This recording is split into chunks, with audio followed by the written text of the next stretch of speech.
Bienvenue, bonjour à toutes et tous. Je suis Bertrand Massé, je suis conseiller environnement à l'ADCF et donc au nom de l'association, je suis très heureux. Je vous remercie d'être aussi nombreux à vous joindre à nous ce matin.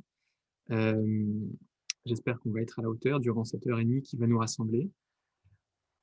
Au printemps dernier, l'ADCF a publié 2 guides, avec, le partenariat d'Engie et de Transdev sur les écomobilités et sur les mobilités en territoire peu dense. Leur élaboration avait démarré dès l'année 2019 dans le contexte de construction parlementaire de la loi d'orientation des mobilités, la LOM, dont on va sans doute reparler régulièrement dans ces débats. Notre objectif, il était d'accompagner les intercommunalités dans l'appropriation de ce texte très riche. Je pense évidemment à la prise de compétences mobilité par les communautés de communes, pour lesquelles on a travaillé par ailleurs, et d'aider ces intercommunalités à se projeter sur les enjeux de la mobilité, les enjeux que les intercos auront à aborder dans les 2, 3, 5, 10 ans à venir, qu'elles auront, donc qu'elles pourront, qu'elles devront aborder. Avec le débat d'aujourd'hui, c'est bien ce deuxième aspect de projection, cette prospection, cet éclairage sur les enjeux à venir que l'on a souhaité poursuivre, avec l'idée que nos travaux, qui ont été donc élaborés par mes prédécesseurs, euh, mérite d'être examiné non pas seul, mais au regard, avec la lumière des travaux d'autres acteurs qui agissent, qui réfléchissent sur les mobilités. Donc aujourd'hui, on va organiser ce débat, un vrai débat entre 4 intervenants notamment, autour de 2 temps. Après une petite réaction de contexte rapide, on va d'abord aborder les questions des solutions qui peuvent être envisagées pour améliorer ces mobilités dans les territoires moins denses. Et puis, on aura un deuxième temps, entrecoupé d'une séance de questions-réponses avec vous, un deuxième temps consacré aux bonnes pratiques qui doivent accompagner, qui pourraient accompagner ces solutions. Pour parler de ça, je vais vous partager mon écran quelques instants pour vous présenter les intervenants du jour.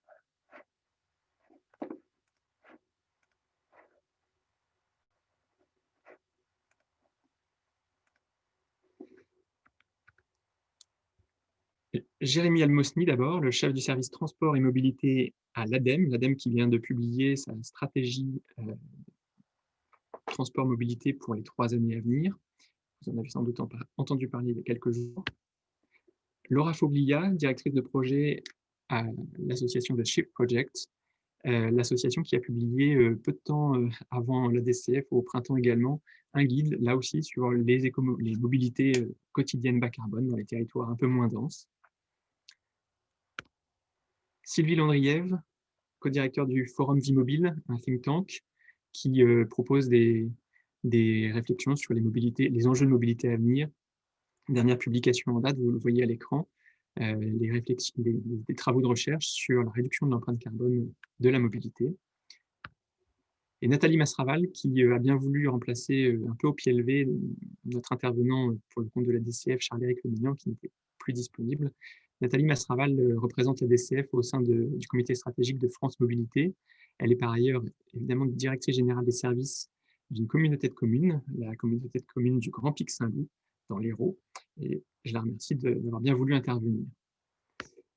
Enfin, nous aurons les interventions de Sandrine de Boras pour le compte de Transdev et de Thibaut Ilmarcher pour le compte d'Engie Tractebel qui nous éclaireront notamment dans les suites des travaux que l'on a conduits en partenariat au printemps.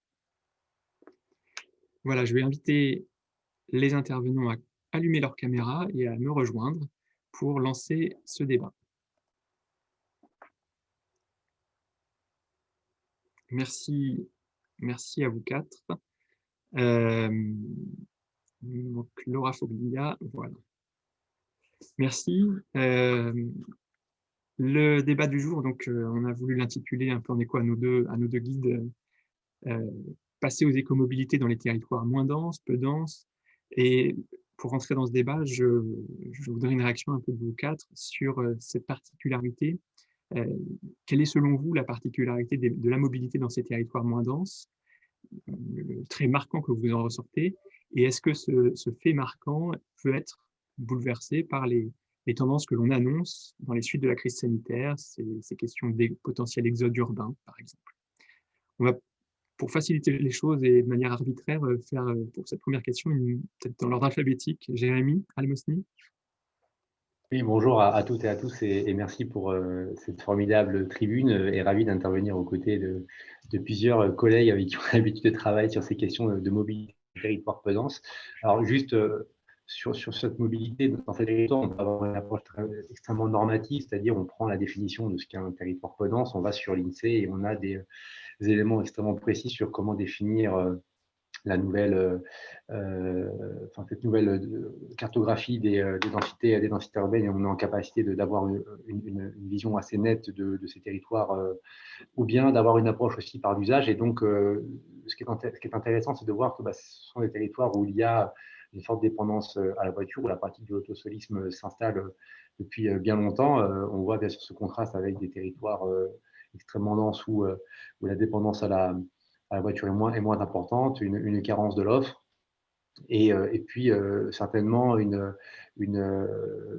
des centralités qui sont portées vers souvent vers des centres urbains où l'ensemble des services et des zones d'activité sont confrontés. Ce qu'on a, nous, en tout cas, essayé de réaliser post-Covid, parce que ça a provoqué certaines perturbations en fait sur ces territoires peu denses.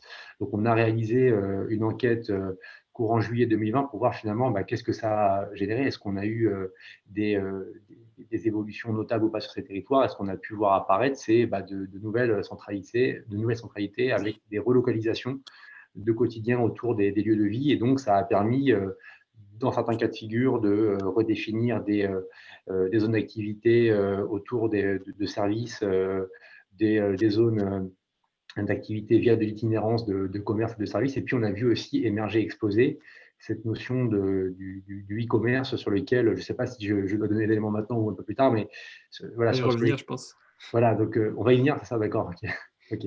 Voilà, donc pas mal d'éléments de ce type qui ont reconfiguré un peu ces territoires peu denses avec de nouvelles centralités autour des lieux de vie. Merci. Laura? On ne vous entend pas, Laura.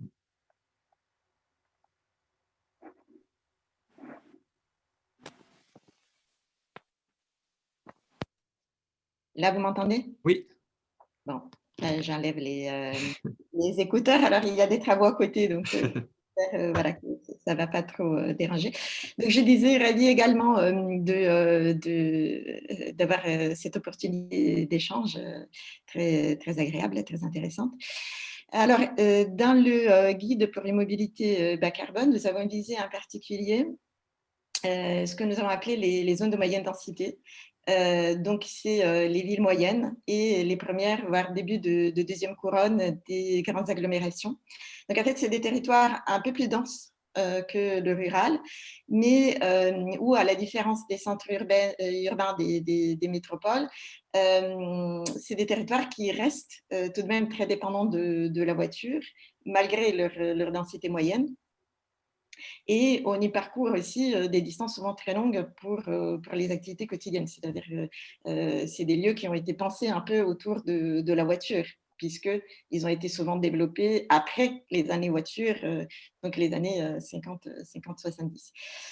Donc, c'est des territoires aussi où il peut y avoir des interventions sur la structure urbaine qui, ensemble avec les interventions sur la mobilité, peuvent permettre de créer un effet systémique sur la mobilité bas carbone. Et effectivement, comme le disait Jérémy aussi, c'est des territoires qui peuvent être amenés à accueillir de plus en plus de ménages en provenance des métropoles. Je pense que par rapport à cet exercice de prospective, c'est aussi important, c'est important de comprendre quelles sont les mécaniques en œuvre, mais c'est important aussi de réfléchir à comment on souhaiterait que ça évolue. C'est-à-dire, on observe un désir de s'installer dans des zones moins denses, dans des villes moyennes. On est témoin d'une évolution, mais comment est-ce qu'on interagit avec cette évolution via les politiques publiques pour créer un futur désirable en termes de vie urbaine, de mobilité et d'impact sur l'environnement? Alors là aussi, je ne sais pas si c'est un sujet qui va être développé par la suite, mais Je pense, par exemple, à l'exemple des trajectoires résidentielles. Comment est-ce qu'on interagit avec les souhaits des ménages, et en particulier des ménages avec enfants, pour faire en sorte que dans les trajectoires résidentielles, il n'y ait pas des installations qui sont loin des zones urbaines et donc qui produisent des kilomètres, et des kilomètres en voiture en particulier. Merci. Je crois qu'on voit déjà se dessiner la première question, mais on va passer à Sylvie Landriève pour ce petit mot de contexte. Bonjour, vous m'entendez? Oui. Ok. Alors merci pour l'invitation. Bonjour à tous. Et pour ne pas reprendre ce qu'ont dit Jérémy sur la dépendance à la voiture et Laura sur sur l'attractivité des espaces peu denses, moi je dirais 3-4 choses. D'abord, un point qui avait été rappelé par Xavier Desjardins au début de l'audition au Sénat sur les espaces peu denses, qui rappelait que les espaces peu denses, c'est 30 millions d'habitants en France, donc c'est presque une moitié de la population française. Que, effectivement, il y en a qui sont attractifs, mais d'autres pas. Donc, dans la diversité, il y a bien sûr la notion de densité de la campagne jusqu'à la ville moyenne, mais il y a aussi le fait qu'il y a des espaces peu denses extrêmement attractifs. Et donc, ça, je me réfère à l'analyse du CGET, enfin de l'ex-CGET de l'ANCT maintenant, donc avec en gros tout le grand littoral, tout le pourtour du littoral français très attractif, et une partie du Grand Est qui ne l'est pas du tout, au plan ni démographique ni économique, que l'attractivité, elle est liée au cadre de vie. Ça, les enquêtes du forum le montrent, et que sur l'impact de la crise sanitaire, une des questions qui est très ouverte, c'est est-ce que justement on va assister à un renforcement des dynamiques d'attractivité ou de déprise en fonction des territoires, et est-ce que le télétravail qui s'est déployé de façon tout à fait, je dirais, inimaginable avant la crise du Covid, va venir renforcer les dynamiques actuelles ou plutôt les perturber. Merci. Et enfin, Nathalie, pour le regard des intercos dans cette crise. Je ne vais pas revenir non plus sur les différences entre rural, urbain, tant en termes de transport en commun que l'usage du véhicule particulier. Moi, je voudrais témoigner en tant qu'intercommunalité. Donc, la DCF travaille en partenariat avec l'association des directeurs généraux des communautés de France. Et notamment par des boucles WhatsApp, on est amené à échanger sur des sujets comme celui-là. Et on se rend compte que l'impact de la crise et son corollaire, c'est-à-dire l'essor du télétravail, amène bel et bien, en fonction des territoires, à un exode urbain. On note des frémissements d'exode urbain dans des villes et agglos qui sont éloignées de Paris, par exemple en Auvergne, mais ce n'est pas vraiment tangible, on n'a pas de chiffres tangibles. Par contre, en Normandie, par exemple, dans le Nord Pays d'Auge ou en cœur Côte-Fleurie, les prix s'envolent. Les résidences secondaires, elles sont transformées en résidences principales, notamment dans les petits villages. Deauville a ouvert des classes en primaire pour la première fois depuis 20 ans, idem collège et lycée. Et des familles de l'Île-de-France se sont installées définitivement parce qu'elles n'ont pas supporté le premier confinement. Donc, c'est un peu en réponse à ce que disait Sylvie Landriève.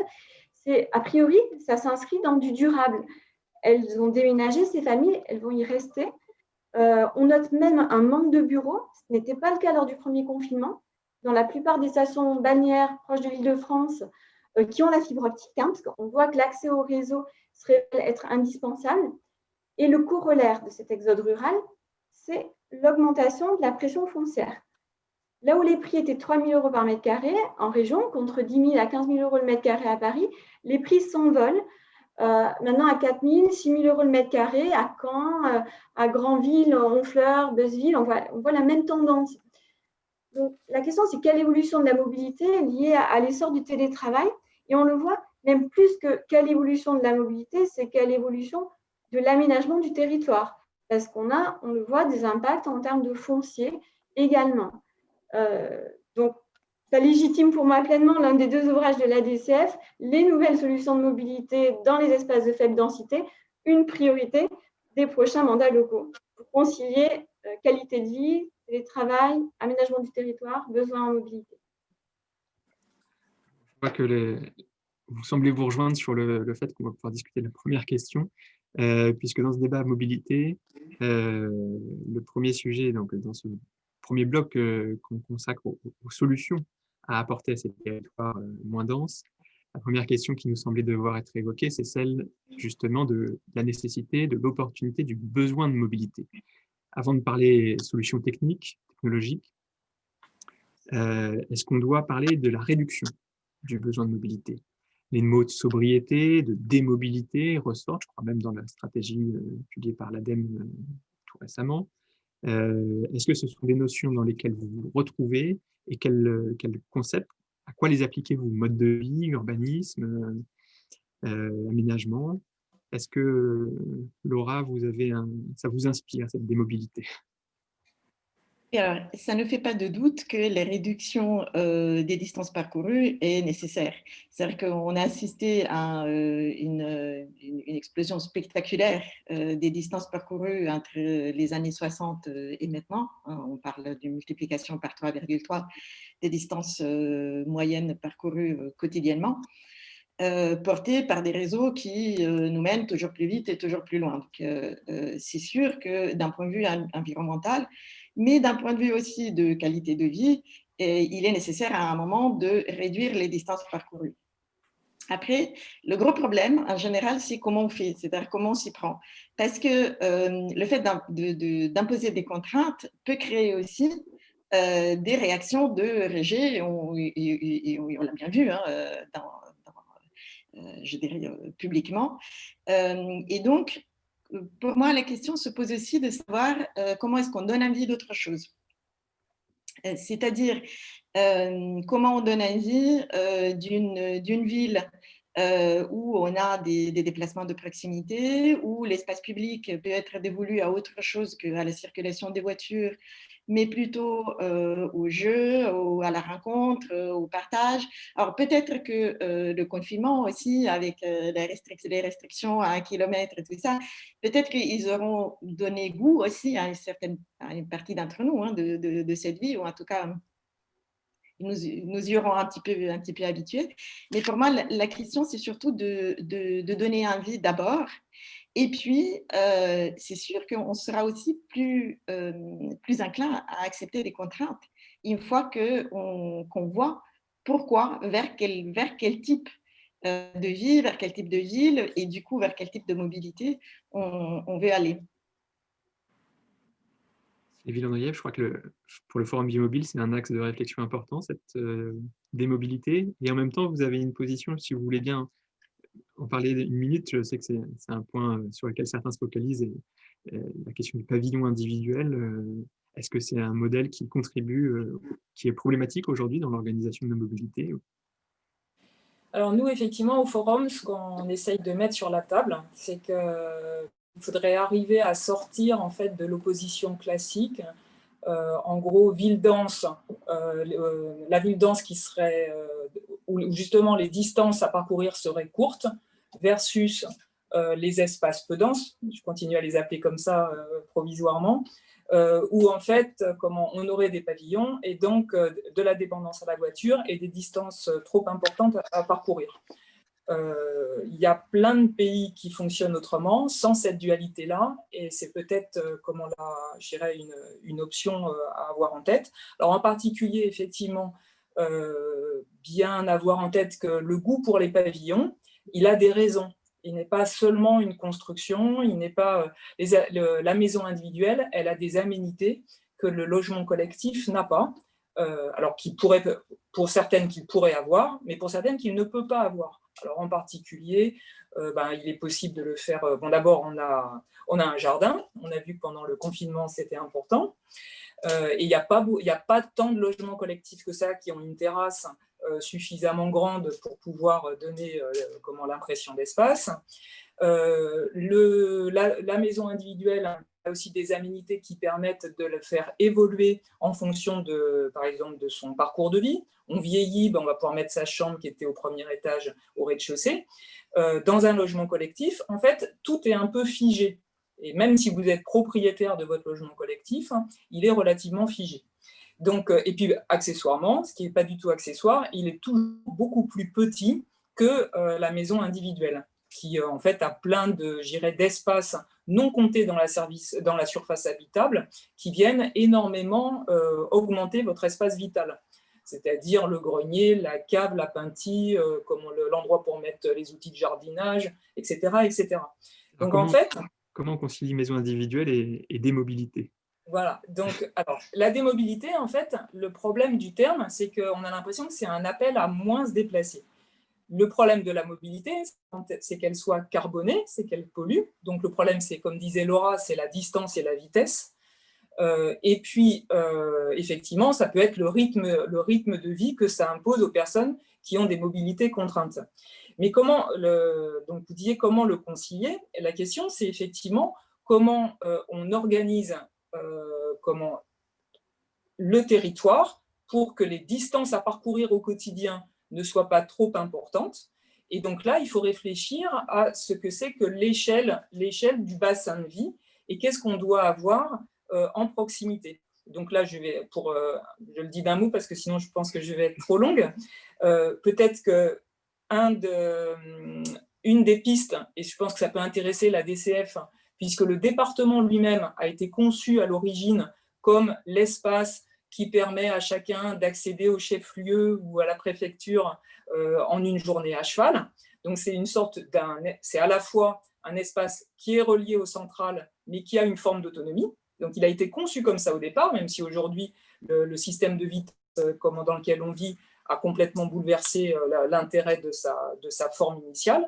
Malgré tout, est-ce qu'il ne peut pas devenir un espace d'autonomie relative, un peu comme l'ont fait les cantons suisses, où en fait on a des plans d'autonomie à la fois énergétique, sanitaire et alimentaire, donc pas en autonomie totale, mais en autonomie relative, qui permet en fait de vivre au quotidien sans trop se déplacer. Donc, et ça n'est pas antinomique au pavillon. On peut aussi avoir un déploiement de l'urbanisme horizontal tout en sacralisant les terres à ne pas artificialiser, comme le font par exemple les Pays-Bas. Jérémy, je crois que vous aviez aussi l'apport de l'ADEME sur le sujet. Vous évoquiez notamment le e-commerce au début. En fait, c'est ce sujet de démobilité. Je rejoins ce qui a été dit préalablement. Et puis, sur cette définition de démobilité, c'est vrai qu'au-delà de réduire les distances et les vitesses, il va y avoir finalement les effets induits qui vont être provoqués par ces réductions. Et ça, il faut aussi l'intégrer dans la vision la plus globale, en tout cas, à adresser sur cette question de démobilité. On a évoqué la question du télétravail. On a indiqué également les mobilités réduites via le e-commerce, mais qui en induit certainement d'autres qu'il faut prendre en considération pour avoir une vision la plus complète des effets induits par ces transformations. Et je parle particulièrement de cette transformation parce que c'est celle qu'on a observée le plus durant cette phase de confinement et qui certainement se pérenniseront dans le temps. On a fait un atelier courant novembre avec 150 personnes sur la question des démobilités. Et lorsqu'on a demandé aux participants quels étaient leurs mots-clés pour qualifier cette démobilité post-crise, du moins celle qui s'installera dans le paysage, les deux mots qui ont émergé ont été télétravail et e-commerce.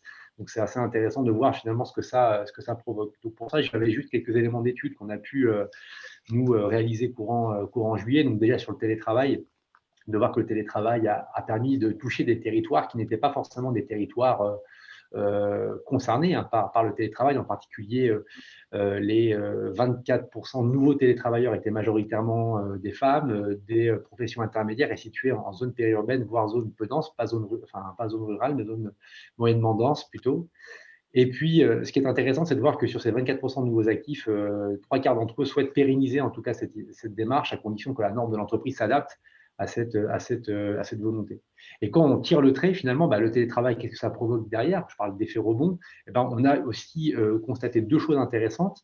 Je l'évoquais en préambule, cette relocalisation du quotidien, c'est-à-dire qu'on a la volonté de réintégrer son quotidien autour de son lieu de vie, donc de son domicile, en particulier l'accès aux services, au commerce. Si on prend par exemple l'exemple des grandes et moyennes surfaces qui occupent la première place du podium comme lieu de consommation, ils sont rangés à la seconde place du podium parmi ces télétravailleurs habituels post-confinement. Ça veut dire qu'il y a eu une sorte de réinterrogation de leur propre quotidien en repositionnant ces commerces de proximité, ces nouveaux réseaux. Donc on voit des effets positifs. Cependant, regardons aussi les effets plutôt indirects, cette volonté de relocaliser son lieu de vie. Je pense que les aménités évoquées tout à l'heure poussent cette envie d'aller dans des lieux de confort un peu plus importants, plus grands, plus spacieux, et puis certainement moins chers aussi. Et donc, ces effets sont aussi à évaluer et à juxtaposer à l'accompagnement finalement de cette nouvelle installation. C'est-à-dire que si on parle de relocalisation du quotidien, on est certain que ces commerces de proximité, ces accès aux services soient aussi possibles dans ces futurs centres-bourgs qui vont accueillir cet exode urbain. Donc, c'est aussi à intégrer dans l'esprit à porter. Et puis, peut-être pour terminer sur le e-commerce, c'est aussi important de le prendre en considération parce qu'aujourd'hui, c'est le fait plutôt d'urbain. Lorsqu'on regarde nos enquêtes qu'on a fait avant le confinement, c'est auprès de 5000 Français, donc c'était majoritairement des urbains, des familles qui avaient besoin de concilier une vie personnelle et professionnelle dense et importante. Donc, le e-commerce était une façon d'atteindre à cette flexibilité. On voit que post-premier confinement, on a eu 3/4 des Français qui ont eu recours au moins une fois au télétravail, et pour 7% d'entre eux, c'est une première fois. Et pour beaucoup d'entre eux, ils nous disent première fois, je veux le pérenniser dans le temps parce qu'effectivement, ça me donne les moyens et la possibilité de pouvoir parvenir à mes besoins un peu partout et n'importe où, indépendamment où je suis. Et ce qui est vraiment important d'avoir en tête, on n'a pas encore d'évaluation précise, mais on peut imaginer que les mouvements induits par des stratégies de e-commerce qui ne sont pas tourner vers des circuits courts, des réseaux locaux, on peut avoir des effets catastrophiques sur le plan environnemental. Donc, il faut absolument regarder et accompagner l'émergence de ces nouveaux modèles. Et donc, cette mobilité induite est certainement aussi à intégrer dans l'équation globale de ces mobilités quotidiennes, quoi. La logistique urbaine a un point de travail pour les intercos dans les prochaines années. Nathalie, peut-être un mot sur cette question des mobilités, l'apport que peut apporter les intercommunalités. Je pense à la question des tiers-lieux. C'est un axe qu'on voit pas mal se développer. Je vais faire court parce qu'il y a beaucoup de choses qui ont été abordées, mais c'est vrai que ce qui est important, c'est de rapprocher le service de l'usager. Donc, on peut parler des tiers-lieux pour tout ce qui concerne l'emploi. On peut parler aussi pour tout ce qui est démarches administratives des maisons France Service. On peut parler à travers l'e-commerce aussi, mais également à travers des circuits courts, tout ce qui est aussi valorisation des marchés de pays, des produits locaux. Donc, on voit bien qu'on est en train de travailler sur un bassin de vie à proximité des habitations. On est sur la logique de rabattement sur les bourgs-centres où il faut en effet valoriser tout ce qui est tiers-lieux, tout ce qui est Fab Lab, tout ce numérique qu'on voit poindre sur ces différentes facettes. Mais encore une fois, je pense que c'était aussi ce que disait d'une autre manière Sylvie Landriel, c'est rapprocher le service de l'usager, que ce soit au niveau alimentaire, que ce soit au niveau de l'emploi ou que ce soit au niveau des démarches administratives. Et on voit bien que c'est une démarche de fond, parce qu'on a parlé des maisons France Service, mais également toute la politique petite ville de demain. On est dans cette logique. Merci. Évidemment, dans ce débat sur la mobilité, on ne peut pas ne pas s'arrêter quelques instants sur les solutions matérielles très concrètes.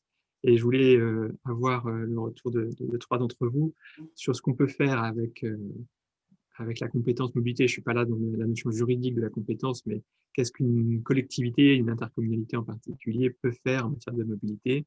Quelle est l'action phare pour vous? Peut-être justement Nathalie, si vous voulez commencer, je crois que notamment les communautés de communes qui sont appelées à prendre la compétence ont un axe intéressant sans doute avec le vélo, les vélos sans doute. Oui, la réponse, elle est détaillée. Je vais vous donner envie de lire les 2 ouvrages publiés en octobre et novembre par la DCF. Mais la compétence mobilité, elle sert à explorer les pistes d'action et à les adapter aux spécificités territoriales. La région, elle est chef de file de la compétence et les intercommunalités, elles sont actrices en termes de déclinaison locale. Donc, concrètement, pour être plus concret, la compétence mobilité, aujourd'hui, on parle justement des espaces peu ou moins denses. Elle permet de fournir un bouquet de services à la population pour répondre aux besoins des usagers, dont les gilets jaunes, parce qu'il faut se rappeler quand même du contexte qui a été assez prégnant. Et pour illustrer ces bouquets de services, moi, je peux citer des exemples qu'on retrouvera dans les ouvrages de la DCF. La communauté de communes Air des Gèvres, à proximité de Nantes, qui a prouvé l'étendue des actions possibles, notamment sur les mobilités actives. On l'a abordé en début de webinaire, vélo et marche. Elle a aménagé des itinéraires sécurisés pour les vélos et les piétons en planifiant l'espace public pour qu'ils deviennent propices au déploiement des mobilités douces. La communauté de communes Plaine de l'Ain, elle a mis en place des lignes de covoiturage virtuel avec une indemnisation des covoitureurs. Donc, avec de l'autopartage, des hubs en gare TER, on voit il y a un bouquet de services, mais à chaque fois, c'est personnalisé en fonction des communautés de communes. La communauté de communes du Sud Avesnois, elle, l'a mise en place du transport à la demande, du covoiturage via des plateformes, de la location de vélos à assistance électrique et une originalité, elle a créé une maison de la mobilité et aussi des ateliers de coaching en mobilité. Et puis aussi, parce qu'elle était QPV, quartier politique de la ville, une bourse au permis de conduire avec un budget politique de la ville. Les comités de communes du département de l'Hérault, elles ont mis en place de l'autostop organisé. Et elles travaillent sur du covoiturage dynamique. La communauté de communes Cœur de Bosse, elle a mis en place du transport à la demande conduit par des salariés volontaires. Pourquoi? Parce qu'elle avait une zone d'activité importante et des mobilités induites, déplacement, domicile, travail qui étaient importantes. Donc, elle a travaillé sur cette zone d'activité. Quimper-Bretagne occidentale, lui, il a subventionné à hauteur de 25% l'acquisition d'un vélo à assistance électrique après avoir prôné de la location moyenne durée qu'il a facilité pour des vélos à assistance électrique. Donc, on voit c'est un bouquet de services, il y a beaucoup de solutions et à chaque fois, elles sont endémiques à un territoire. Une collectivité va développer plutôt l'un ou plutôt l'autre et aussi, elles peuvent accompagner les usagers vers une écomobilité. Donc, la communauté d'agglomération de Bastia, par exemple, elle a déployé des bornes électriques avec ombrières photovoltaïques au sein de pôles d'échange multimodaux. La communauté d'agglo du Pays de l'Or, elle a favorisé l'implantation de stations de GNV. Ou alors, on a aussi la communauté de communes du cœur du Pays Haut qui a mis en place de l'autopartage de véhicules électriques et à hydrogène en milieu rural. Donc, en résumé, je vais synthétiser parce que ça fait inventaire à la Prévert, mais moi, je voulais faire cet inventaire pour vous dire, voilà, la compétence mobilité des intercommunalités dans les espaces moins denses, c'est un bouquet de services. Il répond avant tout, et je crois que c'est ça qu'il faut retenir, aux besoins des usagers et aux caractéristiques de chaque territoire et de ses potentialités. Et tout ça dans un objectif d'écomobilité, voilà, en synthèse. Et la communauté de communes du Grand Pic Saint-Loup aussi n'est pas en reste. Oui, je ne l'ai pas cité parce que je suis un peu intéressée, donc je ne l'ai pas cité. Sylvie Landriève, quand on a préparé cet échange, je crois qu'il y a un mot dans ce qu'a utilisé Nathalie Masseral qui va faire écho, c'est celui de plateforme, c'est celui sur lequel vous vous étiez arrêté plus qu'un véhicule à 2 roues, à 4 roues en particulier. Alors effectivement, parce que donc, on va dire que si je reprends l'introduction de Jérémy et sa définition des espaces peu denses comme des espaces dépendants de la voiture, on voit que depuis des années, et comme le disait Nathalie, il y a des tonnes et des tonnes d'initiatives, un foisonnement de possibilités entre le vélo, le transport à la demande, le covoiturage, l'autopartage, tout ça en plus adapté à tel ou tel territoire. La difficulté, c'est pour l'utilisateur de savoir ce qui existe. Il y a tellement de choses, des choses différentes, avec des périmètres différents, que ce qui est absolument indispensable, il me semble, c'est que le public se saisisse de la nécessité de construire des plateformes intégrées dans lesquelles l'ensemble de ce qui existe est accessible. Aujourd'hui, en fait, à la fois, on va dire, il y a un déficit de mobilité collective dans les territoires peu denses, et en même temps, il y a aussi une grande ignorance de ce qui existe. D'autant qu'en plus, des services existants sont réservés à certains utilisateurs. Aujourd'hui, les bus scolaires ne sont pas ouverts aux non-scolaires. Les cartes d'entreprise qui sillonnent des territoires ne sont pas ouverts aux non-salariés de l'entreprise. Et donc, en fait, en réalité, il y a une sorte il y a une profusion d'offres, mais qui ne sont pas connectées entre elles et qui ne sont pas accessibles aux habitants. Donc ça, pour nous, c'est vraiment une des choses fondamentales. En réalité, il y a beaucoup de territoires où beaucoup de choses existent, mais qui ne sont pas forcément connues. Et deuxième remarque, ce qui est quand même gênant dans la nouvelle loi, c'est que on continue de séparer la question du transport collectif de la voiture, alors que là, pour le coup, on parle d'espaces où l'essentiel des déplacements est fait en voiture. Donc la logique, en termes de gouvernance, ce serait que l'ensemble soit pris par la même collectivité. Non seulement tous les systèmes, tout le foisonnement d'offres qui était précédemment énoncé, mais aussi les questions de la régulation du système routier. Je ne sais pas si les intercos voudront endosser cette responsabilité, je la transmettrai. Laura Foglia, vous aviez dans l'étude du Shift Project mis l'accent sur le covoiturage. Pourquoi ? Et alors, ça, c'est parce que dans les zones rurales, beaucoup de déplacements continueront fatalement de se réaliser en voiture. En tout cas, dans la mandature qui vient et celle d'après. Et donc, la question est de savoir… Alors, je fais juste une parenthèse par rapport à ce qu'a dit Sylvie, parce que c'est vrai que c'est très intéressant pour un territoire de prendre la compétence, justement parce que ça permet d'avoir une vision multimodale. On ne peut plus avoir une vision juste transport en commun comme celle qui a été celle de la LOTI, les autorités organisatrices des transports, etc. Donc la mobilité évolue, les réponses à la mobilité évoluent, donc il faut absolument aussi avoir une vision plus large, et y compris aussi de modes qui ne nécessitent pas d'utiliser des moyens de transport comme la marche. Voilà. Petite parenthèse qui m'a inspiré ce qui a été dit par Nathalie et Sylvie. Alors, sur le covoiturage, oui, l'idée était de se dire il y a de toute façon des déplacements qui continueront d'être assurés en voiture, donc autant qu'ils soient assurés de 1 par des voitures plus légères, donc moins émissives et moins chères, et aussi par une utilisation plus partagée de la voiture.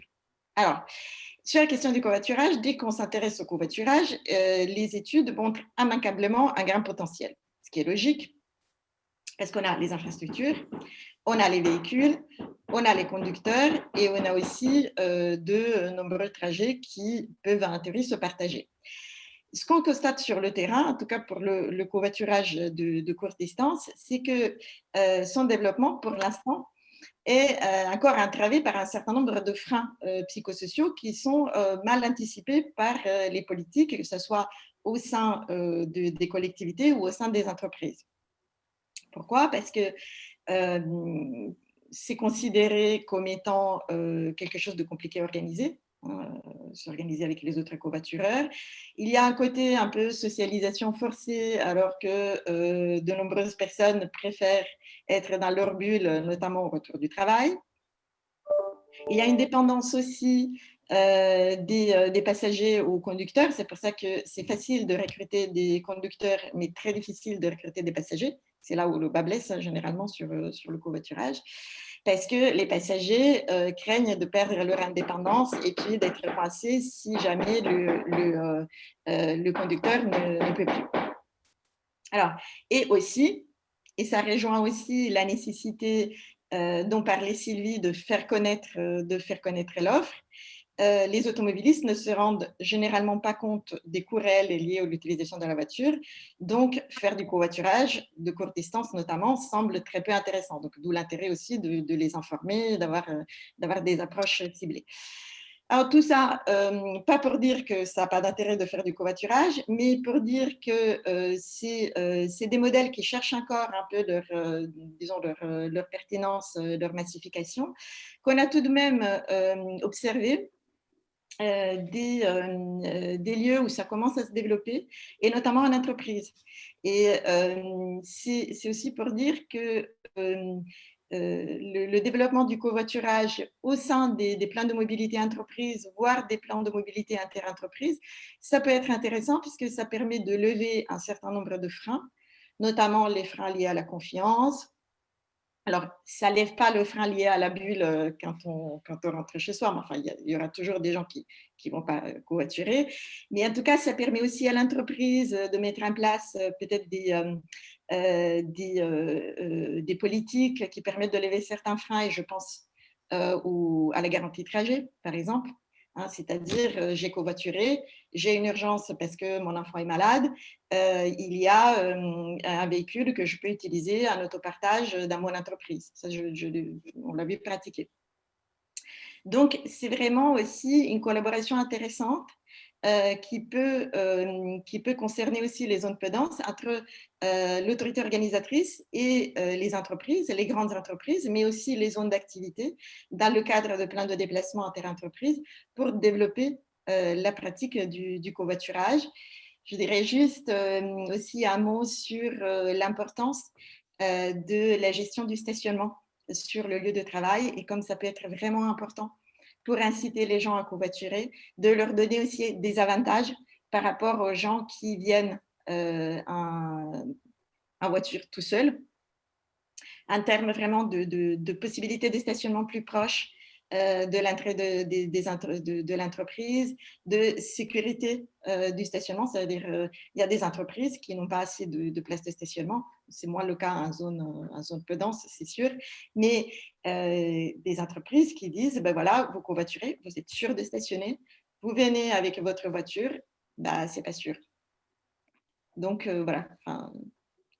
Sur ce covoiturage, je signale la publication début juin d'un décret qui permet aux collectivités, aux intercommunalités d'aider les covoitureurs, aussi bien chauffeurs que passagers. Merci. Avant de passer à un petit temps de questions, je voulais conclure cette première partie sur les axes de solution avec une question un peu provocatrice.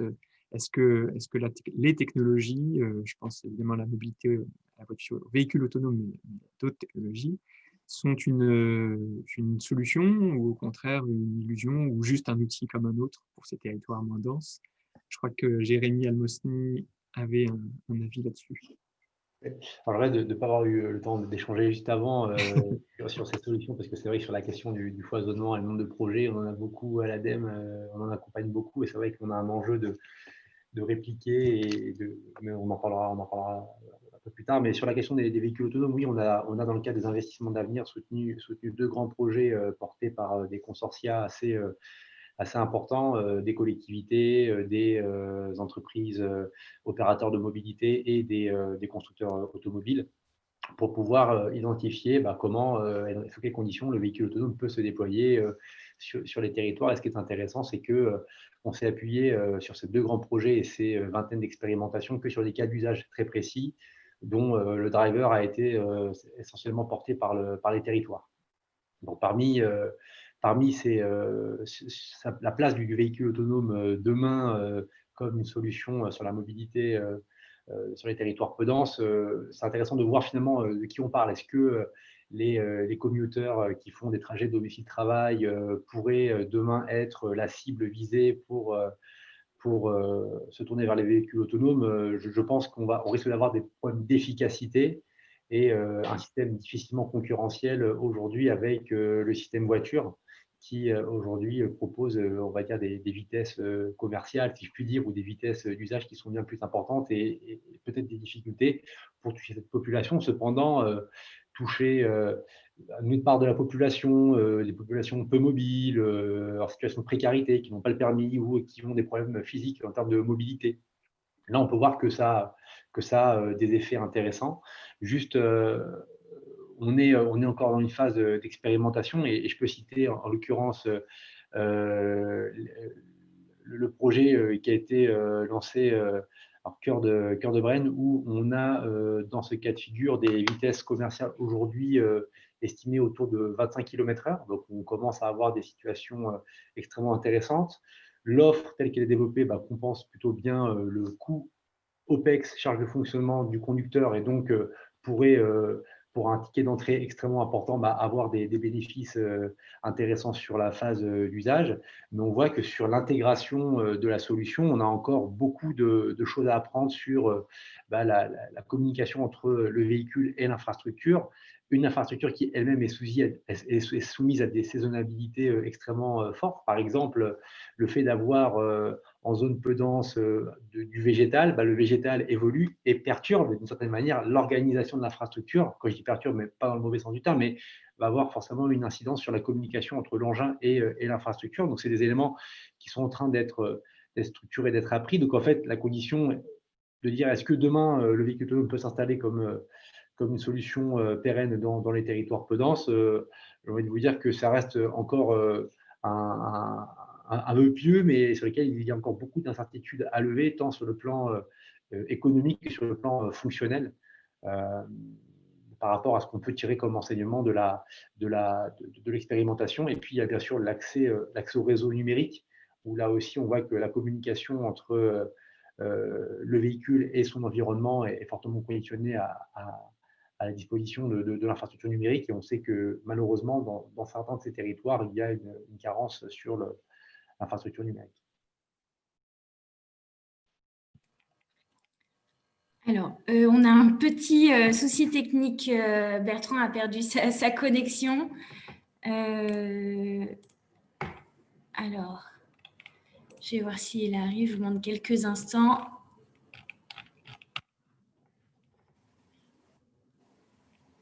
En attendant, je vais peut-être proposer aux participants de poser quelques questions. Alors, vous pouvez utiliser la petite fonction « Lever la main ».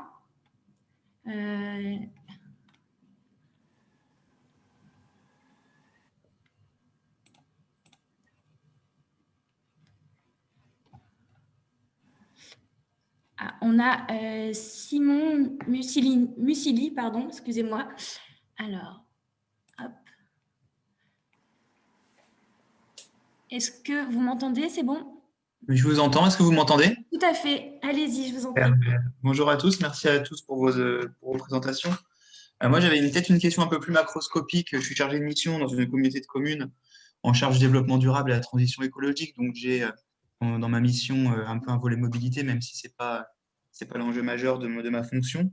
Moi, j'ai plus une question, on va dire, macroscopique. Et c'est un peu ce que je ressens quand on parle de circuit court et mobilité de proximité. Quand on voit ce qui se fait à l'échelle nationale, à l'échelle mondiale, c'est un peu décourageant de voir qu'on signe des traités transatlantiques ou des choses comme ça. Quand on parle de mobilité un peu plus locale, à l'échelle des territoires, qu'est-ce que vous en pensez de ça, de votre point de vue en professionnel de la mobilité, avec la vision macroscopique que vous avez? Je ne sais pas qui souhaite répondre. Allez-y, je vous laisse. Ouais. On peut intervenir à plusieurs, mais je pense que notamment, c'est ce qu'on voit au travers de la loi d'orientation mobilité et à travers les bassins de mobilité, on va revenir dessus. On a l'impression de travailler sur du micro, et je reviens un peu sur ce que disait Sylvie en disant on a l'impression d'un foisonnement d'offres. L'objectif, c'est de faire l'accès à l'information, et l'information à une échelle qui soit pertinente. Un bassin de mobilité, quand on travaille sur l'eau, des fois, il faut sortir du domaine. Si vous faites de la transition écologique, justement, vous pouvez travailler sur des bassins hydrographiques. Et on voit bien qu'en termes de GEMAPI, en termes de gestion des milieux aquatiques et de la prévention des inondations, ce bassin est cohérent et il a vraiment une influence qui va au-delà de l'action du simple EPCI. On travaille à l'échelle d'un bassin hydrographique.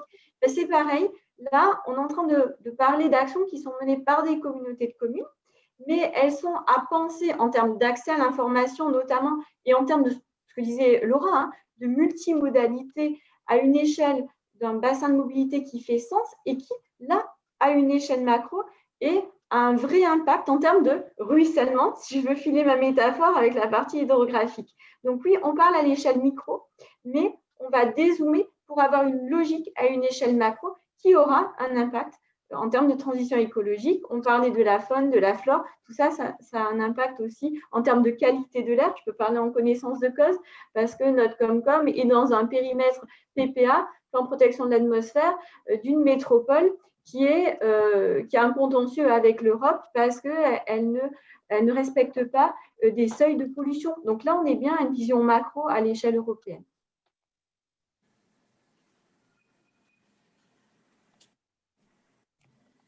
Je vous laisse compléter, Jérémy.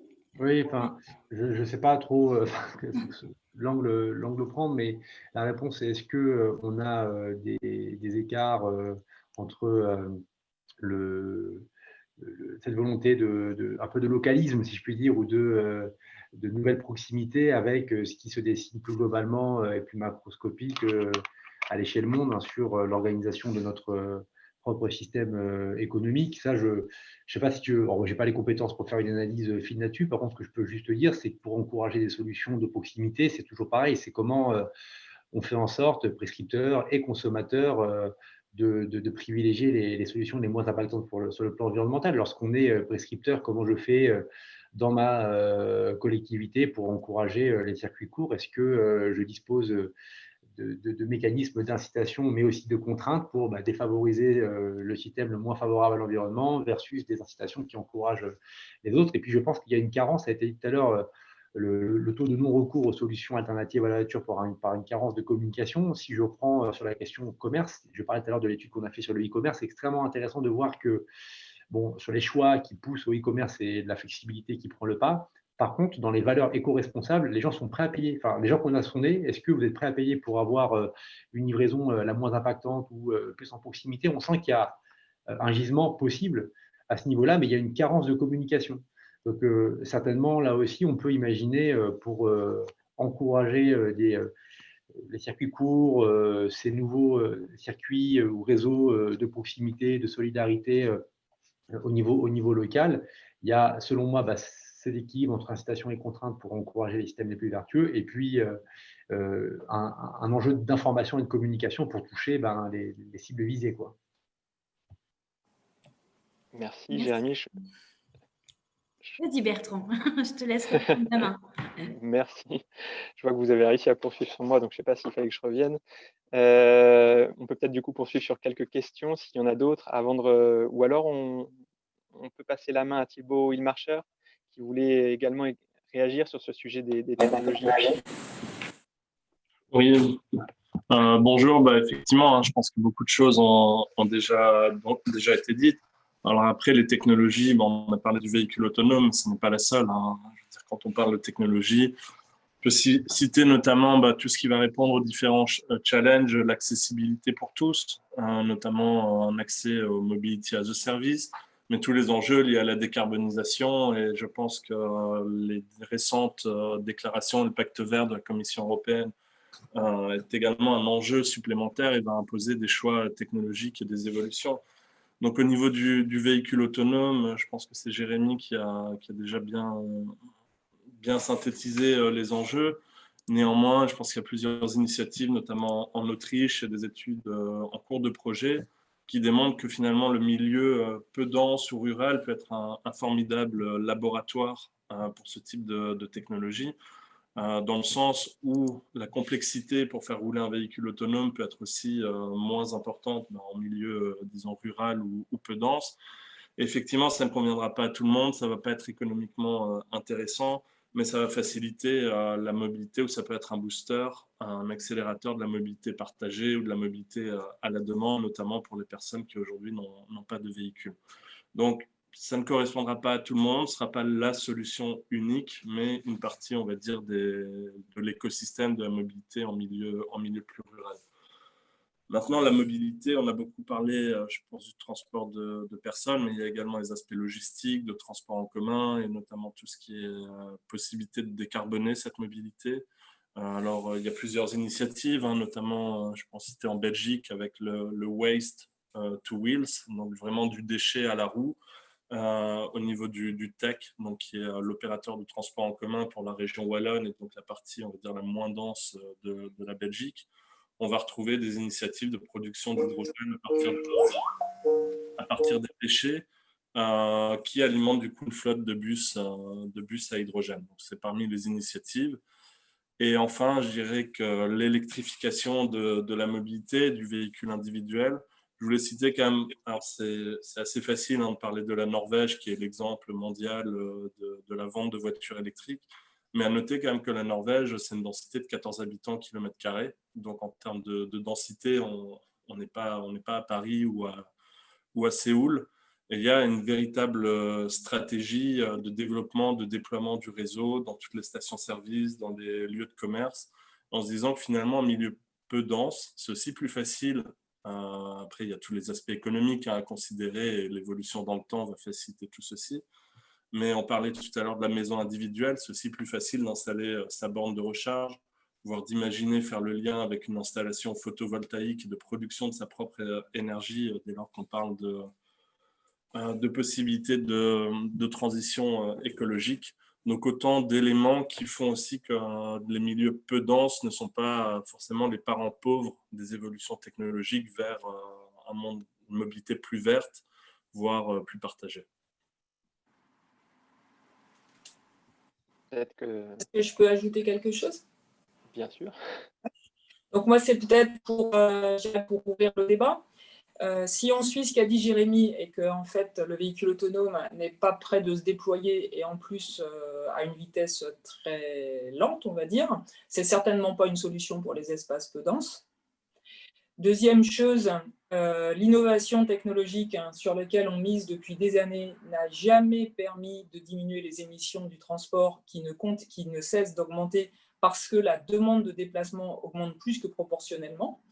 Donc, ça ne veut pas dire qu'il ne faut pas du tout s'occuper d'innovation technologique, mais ce que ça signifie quand même, c'est que le déploiement éventuel du véhicule électrique ou du véhicule autonome sur les 50 années à venir n'est pas du tout calé sur l'urgence climatique. Et là, je rejoins la question de Simon, si j'ai bien noté son prénom. Oui, il y a une sorte de hiatus complet entre, d'une part, les préoccupations extrêmement locales et qui ont tout à fait le mérite d'exister, hein, et ce qui se passe au niveau mondial, où pour l'instant, si je mets la crise sanitaire entre parenthèses, tout le monde mise sur l'augmentation des déplacements et donc quand même la pollution qui va avec, en particulier parce que le volume de déplacement est proportionnel au PIB. Donc effectivement, il y a quelque chose à résoudre sur ce plan-là qui pour l'instant n'est pas vraiment pris en compte. Et ce qu'on a vu, donc je dirais deux choses, hein, donc l'enquête qui était visée sur le PowerPoint de départ montre en fait que 60 ans de politique publique n'ont absolument pas permis de diminuer les émissions au transport. Ça, c'est la dernière étude que l'on vient de sortir. Et on en sort une sur le véhicule autonome en janvier, qui montre en fait qu'il n'y a aucune possibilité pour que le véhicule autonome se déploie dans le temps imparti pour faire quelque chose sur la question climatique, et que par ailleurs, il n'est absolument pas écologique. Donc on n'a même pas envie qu'il se déploie. Parce que si on prend en compte la chaîne de production, c'est pas du tout un transport écologique. Donc s'il y a une solution, pour nous, c'est certainement pas le véhicule autonome, peut-être même pas le véhicule électrique je dirais pour tout le monde et dans toutes ces acceptions possibles, mais sans doute surtout, ce qu'a évoqué Laura tout à l'heure, le véhicule léger, voire encore mieux, low-tech. Moi, je voulais intervenir quand même sur la partie technologie. Je pense que la technologie est importante, et notamment en rebondissant sur ce que disait Sylvie, sur l'accès à l'information. Sylvie disait tout à l'heure, il y a un foisonnement et il n'y a pas d'information. Et la technologie, ça peut vraiment être une source, et même d'informations multimodales, pour rebondir sur ce que disait Laura aussi. C'est un enjeu technologique en termes d'accès à une information dynamique en temps réel. L'accès aux données, c'est-à-dire l'open data, pour moi, c'est la technologie qu'il faut privilégier, qui est favorable à la disponibilité des solutions de déplacement, surtout à l'interopérabilité aussi des solutions de déplacement, et au final, à la continuité de la chaîne de déplacement. Parce que, notamment quand on est en zone peu dense, on va vouloir se rabattre sur par exemple, du transport en commun, on va utiliser un vélo, mais ce qui est intéressant, c'est de voir le temps d'attente, parce qu'on est tous à gérer notre quotidien, on est tous en train de gérer le temps c'est de l'argent, et c'est vrai que si on sait qu'on attend, si on sait qu'on attend 10 minutes, un quart d'heure, on met des pôles échanges multimodaux dans des cœurs de village. En même temps, on peut dynamiser le cœur du village en faisant des courses, par exemple. On optimise tout ça. Moi, je crois vraiment à la technologie sur l'angle open data, attractivité des solutions foisonnantes peut-être, mais qui ont le mérite de s'adapter aux besoins de chaque usager qui sont tous différents et qui, en plus, dans le temps, ont des besoins différents parce que notre chaîne de déplacement, elle est différente chaque jour. Un jour, je vais accompagner les enfants. Un jour, je vais simplement au travail. Un autre jour, je fais mes courses. Un autre jour, je vais faire du sport en fin de journée. Et on s'adapte. Ce qui est important, c'est qu'au temps T, en temps réel, je sache quelles sont les solutions qui sont à ma disposition. Technologie, open data et aussi tarification multimodale. Ça introduit presque la partie suivante sur les bonnes pratiques qui doivent accompagner ces solutions. Avant d'y passer, on peut s'arrêter quelques instants s'il y a des questions. Je vais m'appuyer sur ma collègue Mathilde pour les identifier. Alors, on a Olivier Paul Dubois-Ten qui lève la main. Je lui ai donné la parole. Je vais vous demander d'activer votre micro, s'il vous plaît. Ah. C'est bon? Oui, on vous entend. Parfait. Vous voulez l'image ou pas? Comme vous voulez. Vous pouvez intervenir comme ça, si vous voulez. Bon. Olivier Paul Dubois-Ten, ingénieur et scientifique de France.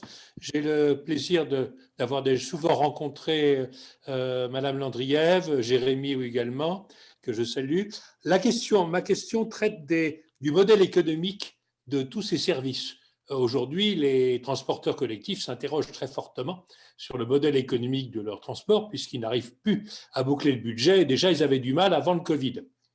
Ça ne va pas s'arranger. La question posée du bouquet de services que les communautés de communes rurales ou de faible densité pourraient et souhaiteraient développer a également un coût, même s'il n'est pas moins, il peut être plus efficace qu'un service classique de transport collectif qui est relativement peu opérant. Donc ma question est, au fond, comment partager ce coût entre ce que payera le bénéficiaire du service, en gros l'usager, le citoyen, l'entreprise qui bénéficie également de ces services, puisque ces services permettent l'accès à sa clientèle, et la collectivité qui a également à gérer des impératifs plus généraux, notamment par exemple le service d'interopérabilité et d'information.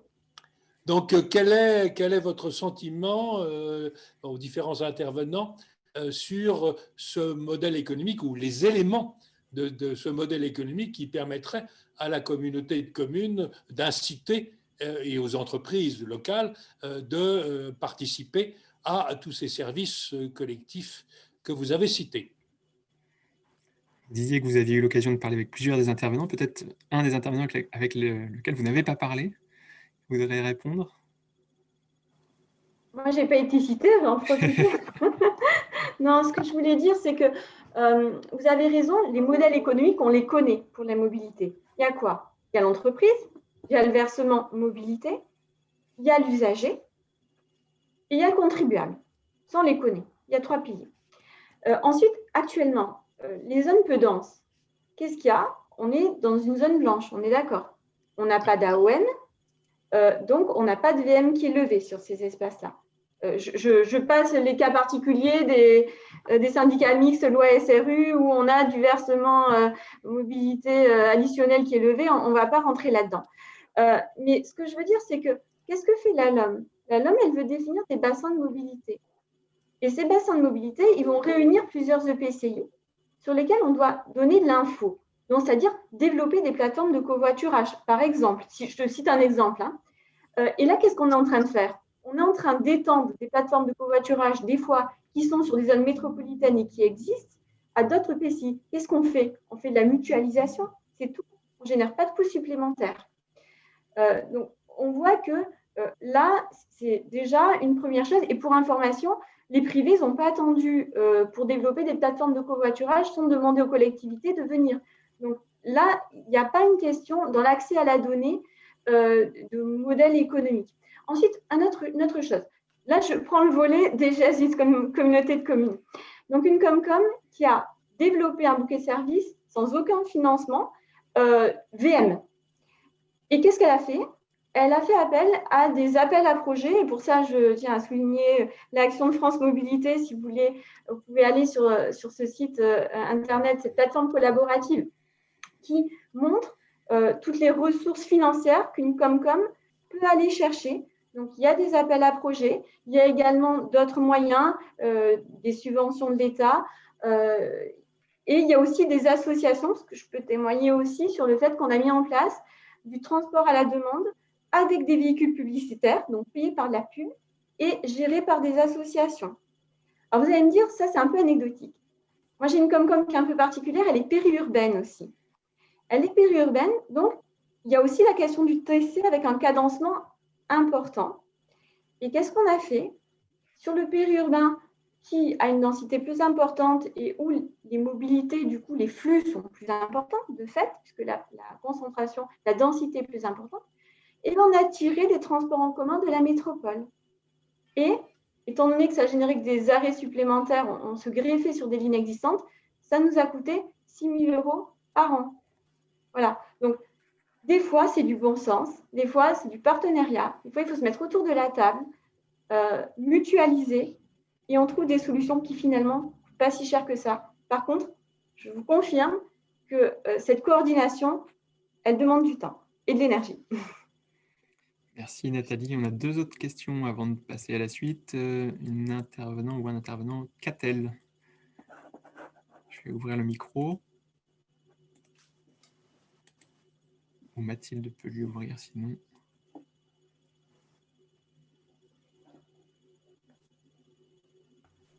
Est-ce que vous m'entendez? Oui, on vous entend. Oui, alors moi je suis Catel Chantreau, je suis élue à la Douarnenez communauté dans le Finistère. Bon alors, je trouve qu'il y a des idées intéressantes, mais la question que je me pose en fait, c'est en fait on peut réfléchir à pas mal de systèmes assez complexes pour développer des services, faciliter les mobilités, etc. Mais pour moi, un des gros enjeux, c'est quand même réussir à ce que les gens puissent récupérer la marche et le vélo. Et c'est pas facile parce que on est rentré dans des sociétés où effectivement on se déplace assez vite, on enchaîne après au travail. Et par exemple, il y a plein d'enfants, chez nous, il y a plein d'enfants en fait qui vont jamais à l'école à pied parce que pourtant c'est pas parce qu'ils habitent loin, mais c'est est-ce que vous connaissez vous des projets autour des mobilités, de récupération de ces fonctions essentielles de marche et de vélo, on va dire. Il y a plein de gens aussi qui font pas de vélo parce qu'ils sont pas à l'aise sur le vélo, quoi. Est-ce que vous savez qu'il y a des Comcom qui ont travaillé là-dessus? Avant de passer la main éventuellement à Nathalie pour un éventuel éclairage, je crois que c'est Laura Foglia, le Shift Project, qui a beaucoup mis l'accent sur qui a souligné en tout cas que la marche était effectivement un levier assez inexploré.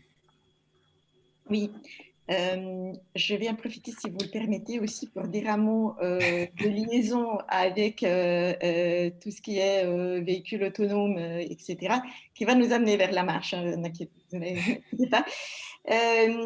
Oui, il faut d'abord se poser la question de quel espace urbain, quelle ville on souhaite, et après, la technologie, ça n'est qu'un outil.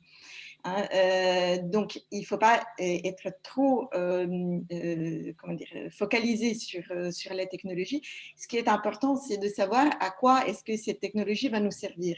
Et je pense que vous avez eu raison de poser la question en termes de véhicules autonomes et pas de voitures autonomes, parce qu'il peut y avoir des solutions différentes qui peuvent être amenées selon les besoins. C'est pas pareil d'apporter la solution d'une voiture autonome qui va être très consommatrice en espace, en quantité de données échangées et en ressources naturelles, et de prévoir peut-être une navette autonome une navette publique qui va massifier des trajets, etc. Donc, vraiment aussi, je suis d'accord avec Sylvie, penser low-tech d'abord, hein, et après, s'il y a besoin de technologie, voire de technologie de l'information, ça c'est un outil.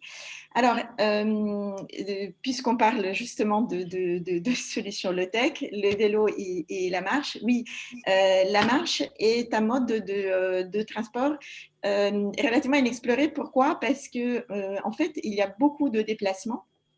Il y a plusieurs territoires de faible densité ou moyenne densité où on voit que 70% des déplacements inférieurs à 2-3 km sont faits en voiture. Or, c'est des déplacements qui pourraient être faits en marchant. Mais pourquoi ils ne sont pas faits en marchant? Parce que s'ils ne sont pas faits en marchant, c'est qu'il y a une raison. Alors, souvent, c'est aussi parce qu'on ne se sent pas en sécurité dans l'espace public. C'est parce que l'espace public n'est pas suffisamment agréable.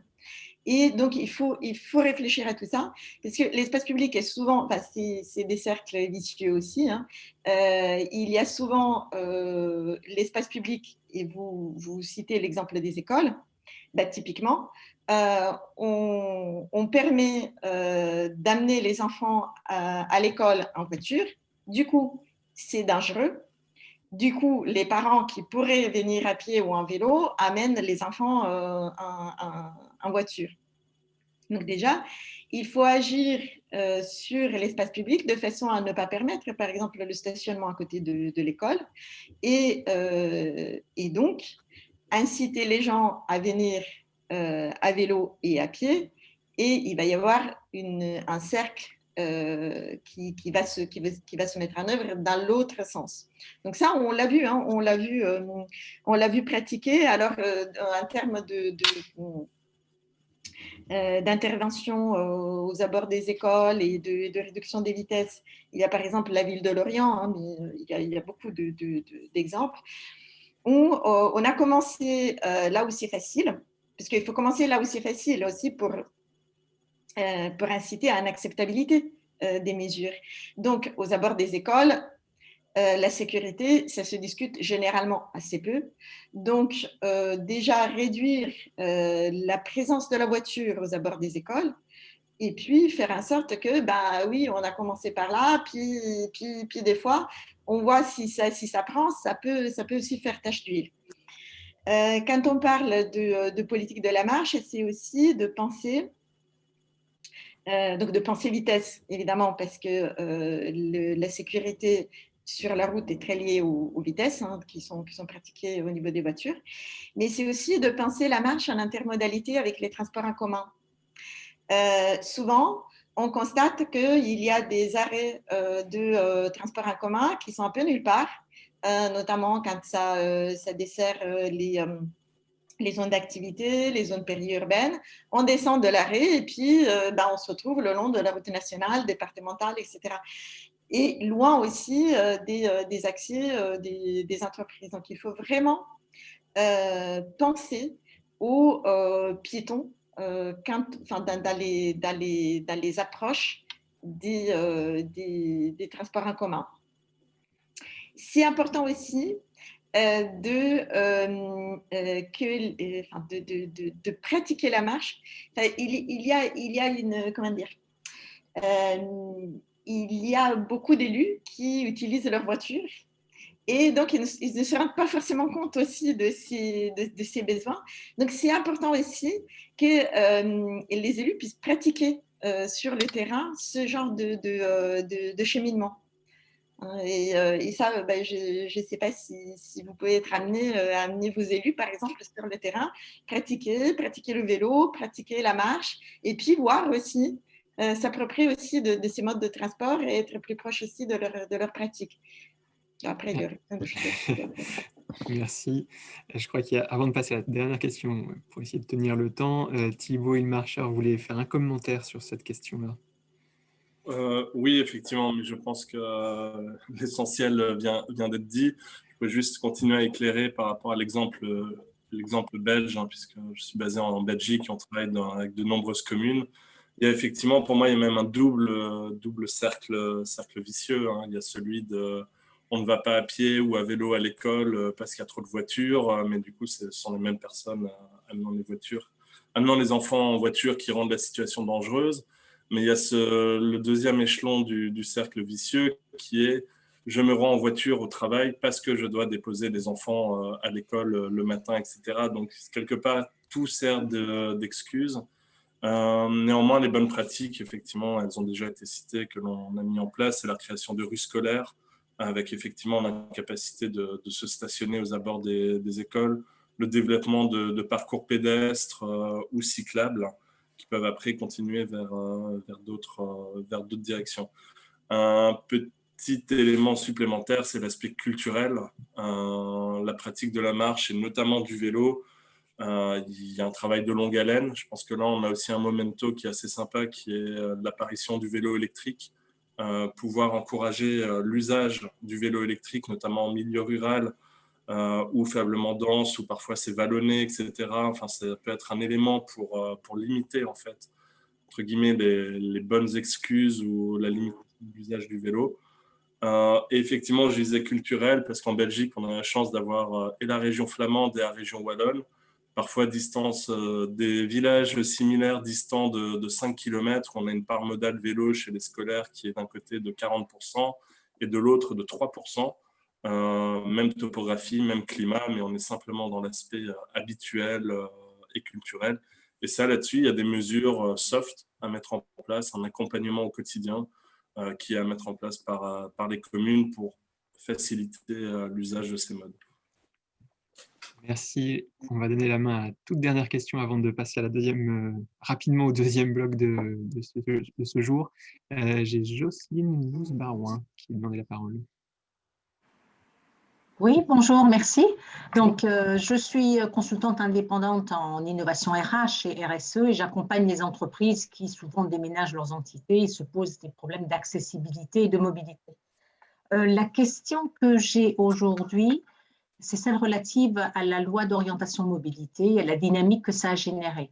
En vous entendant tous, et je vous remercie, vous nous apportez des éclairages sur les initiatives prises par les communes et les Comcom. C'est l'objet de cette visio.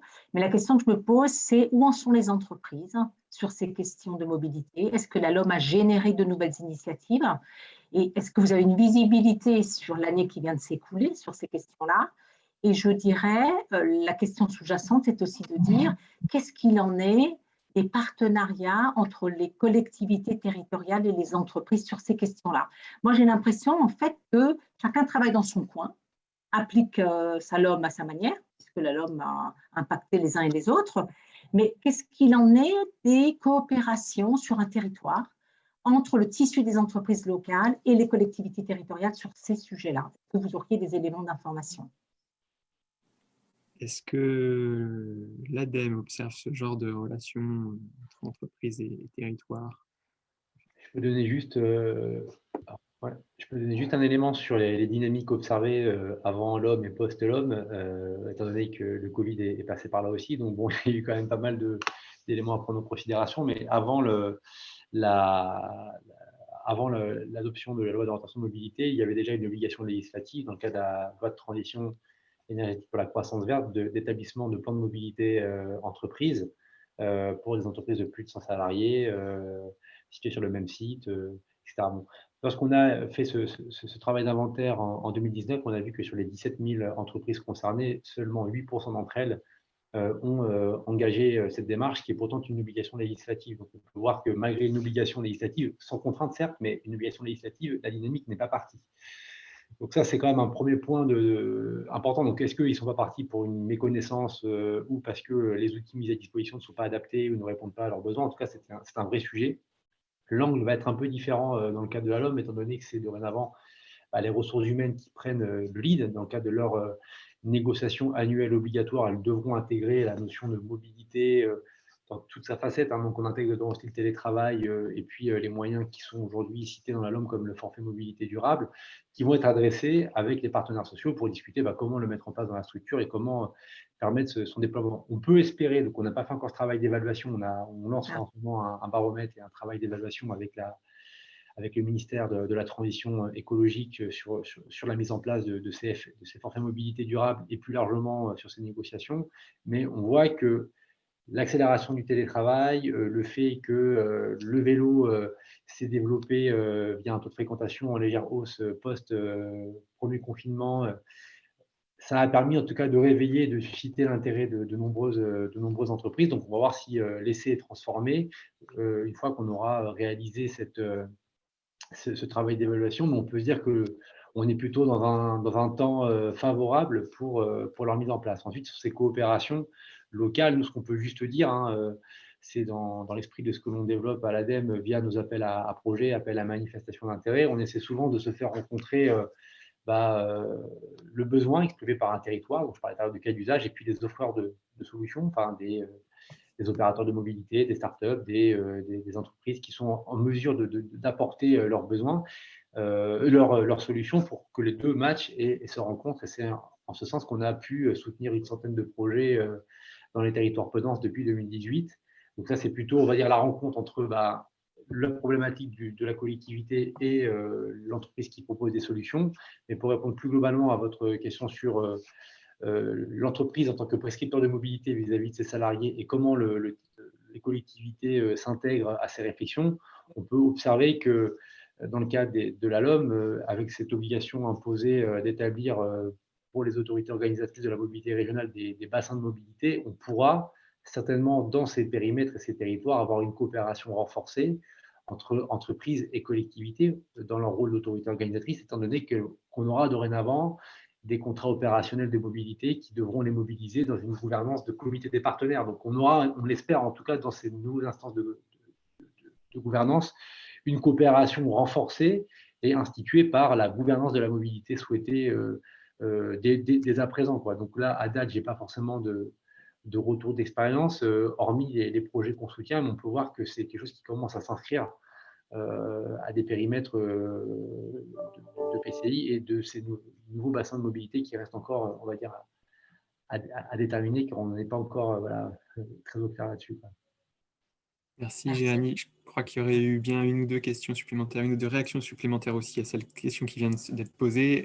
On peut éventuellement se retrouver à la fin pour ceux qui le souhaiteront. Je voudrais quand même qu'on passe à la deuxième partie qui est rapidement évoquer quelques bonnes pratiques à suivre dans la mise en œuvre de ces solutions de mobilité. Ce sera peut-être l'occasion d'ailleurs de répondre à certaines questions.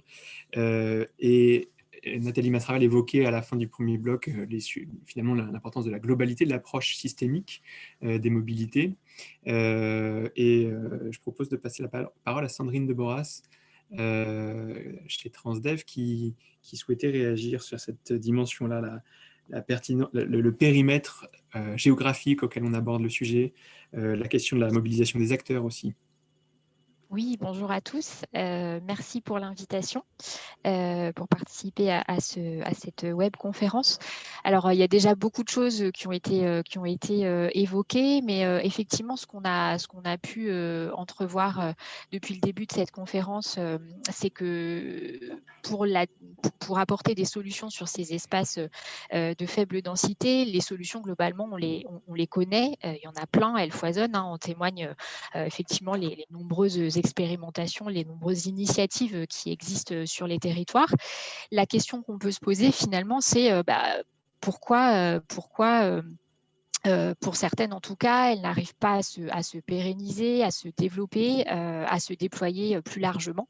Et comment, finalement, on peut arriver à construire une mobilité alternative aux tout-voitures sur ces territoires-là, ce qui ne signifie pas, comme ça a été dit et répété plusieurs fois, l'exclure, c'est plutôt arriver à trouver une certaine cohérence dans l'organisation de ces mobilités. On a entendu aussi que ce qui était attendu, c'était plutôt des solutions qui étaient des solutions sur mesure et pas du plug and play ou pas du prêt-à-porter pour encourager une mobilité diversifiée sur ces territoires. Finalement, la question qu'on peut se poser, c'est comment on peut créer les conditions du développement de ces solutions, comment on peut les faire exister, les faire se pérenniser sur les territoires pour faire en sorte finalement qu'elles soient utilisées. Il y a très certainement une partie de la réponse qu'on peut effectivement trouver dans cette approche, alors qu'on a appelé systémique, qu'on peut peut-être aussi appeler collaborative, dynamique collaborative. Une approche systémique, on va dire peut-être au moins à 3 niveaux. Le premier niveau, c'est une approche systémique en termes géographiques pour raisonner à la bonne échelle. Alors on a parlé aussi des bassins de mobilité, la nouvelle échelle sur laquelle on va raisonner raisonnée pour ces offres de mobilité sur les territoires que propose la LOM. L'objectif, c'est vraiment de trouver la bonne zone de pertinence finalement pour ces solutions, pour permettre leur déploiement et aussi pour permettre leur enchaînement. Cette fameuse question de l'intermodalité. Pour garantir une couverture qui soit pertinente, rationnelle sur les territoires et finalement éviter aussi, je crois que c'était Nathalie Masraval qui l'évoquait, que finalement on se retrouve avec des offres qui se développent en parallèle sur des territoires qui finalement sont assez proches, voire même qui se développent en concurrence et que finalement l'utilisateur, parce que c'est celui-là qui est important au final, soit un petit peu perdu dans ce foisonnement de solutions et ne sache pas vraiment laquelle il doit utiliser à quel moment et par quel biais. Deuxième niveau de cette approche systémique, c'est une approche en termes d'acteurs, on va dire presque de politique publique. Là aussi, ça a été un petit peu évoqué depuis le début de cette conférence. L'idée, c'est vraiment de faire travailler ensemble des acteurs diversifiés et évidemment pas que des acteurs de la mobilité, pas que des opérateurs de transport, pas que des services transport de collectivité ou des élus transport, mais d'élargir vraiment le cercle et de mobiliser tous les acteurs du territoire, des territoires même on pourrait dire, si on se réfère à un niveau d'approche systémique, parce que finalement ils ont tous de près ou de loin un intérêt sur cette question de la mobilité, de son développement, de son verdissement. Et donc, ça veut dire aller mobiliser des acteurs du monde économique, évidemment, de l'action sociale, de l'insertion, de l'emploi, de la santé, très certainement aussi, des associations, pour co-construire finalement des solutions qui soient adaptées aux besoins des habitants et aux besoins des territoires. Et puis, ce que permet aussi finalement cette mobilisation d'acteurs diversifiés, dès le début, c'est de finalement faciliter le partage des diagnostics, parce que parfois, les acteurs n'ont pas nécessairement tous connaissance ou tous conscience des problématiques de mobilité, de la manière dont elles se posent sur les territoires. Et puis les impliquer dès le départ, c'est aussi finalement s'assurer leur implication ensuite, alors de différentes manières qui sont certainement à définir, dans le développement et dans la mise en œuvre des solutions, et puis certainement aussi de leur appropriation par les différents acteurs sur le territoire en termes de relais aussi, d'information, on l'évoquait tout à l'heure, et puis faciliter l'appropriation aussi au niveau des utilisateurs.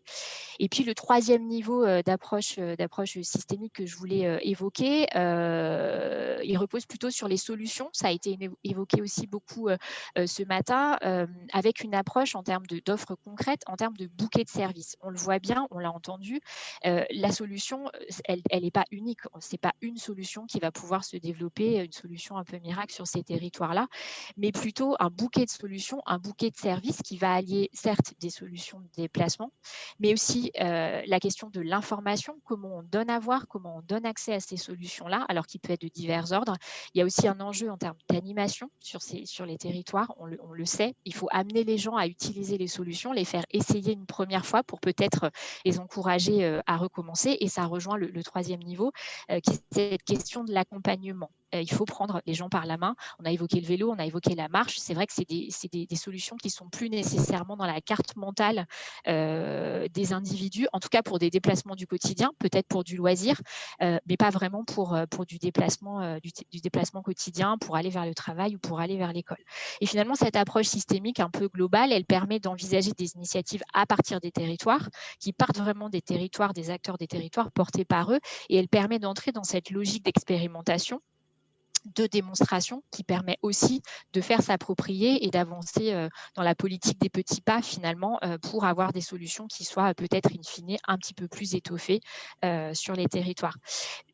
J'avais en tête de citer un exemple, il a déjà été évoqué largement par Nathalie Masraval, c'est celui du projet sud-avesnois Mobilité à Fourmies, dans les Hauts-de-France. Je ne vais pas revenir sur l'ensemble des solutions qui ont été développées, simplement insister sur cette logique de mobilisation d'acteurs. On a vraiment travaillé sur ce territoire-là avec plus d'une quarantaine d'acteurs, vraiment de tous horizons, et on les a tenus entre guillemets pendant presque 2 ans, en fait, depuis le moment de co-construction, d'ateliers de co-construction consultation pour partager des diagnostics et aussi construire ce diagnostic des problématiques de mobilité sur le territoire jusqu'à l'évaluation de l'expérimentation qui a été faite avec des comités de pilotage réguliers et l'implication régulière de ces différents acteurs. Alors la LOM, elle donne un ensemble d'outils finalement aujourd'hui qui sont déjà un petit peu en place sur les territoires, mais en tout cas, elle va permettre quelque part d'installer un petit peu plus cette démarche de collaboration, de coordination, de mise en cohérence. Et de déploiement de tous ces outils sur les territoires. Et puis, je voulais citer aussi, juste parce que c'est en pleine actualité aujourd'hui, sur ces territoires-là, il y a beaucoup de projets qui reposent sur des initiatives sociales, solidaires, avec les acteurs associatifs.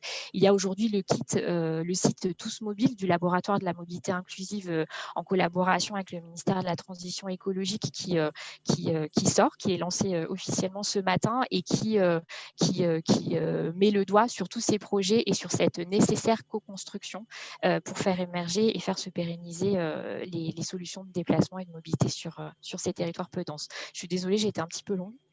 Merci à vous, mais c'est bien de préparer le webinaire. Ce qui est encore mieux, c'est quand vous m'offrez une transition facile avec l'intervention de Sylvie Landriève.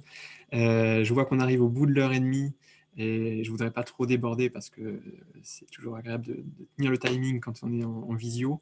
Je vous propose qu'on prenne encore quelques minutes pour que chacun puisse dire un dernier mot. Et je disais, Sylvie Landriève, on avait évoqué la question de l'accompagnement, l'accompagnement au changement, l'accompagnement des comportements, des changements de comportement.